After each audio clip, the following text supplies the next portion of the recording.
Erin, what did you do with the data to help the Quebec Liberals this past election?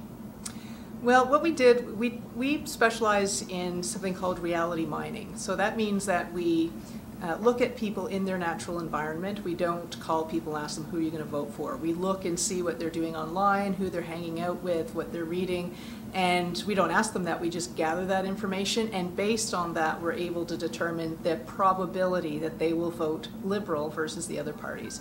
And from that data, we were able to get an extremely accurate reading.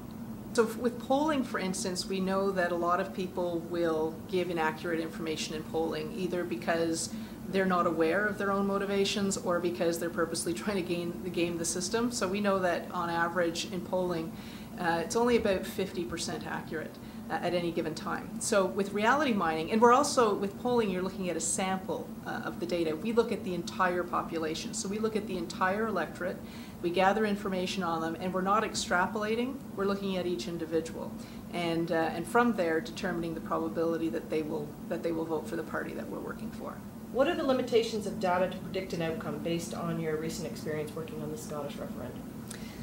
Our analysis can only be as good as the amount of data we have. So in an ideal situation, we like to gather about 600 points of data before we make a conclusion. In the case of the Scottish referendum, in some of the remote areas, as you'll remember, they were flying in ballots with helicopters. Some of the areas were very remote, and we didn't have as much information. So in those densely populated cities, our forecasts were dead on, and in some of the more remote towns, we found that our data was off by a wider margin than we like to see. We think as time goes on and more people are availing themselves of these technologies, our data is going to get better.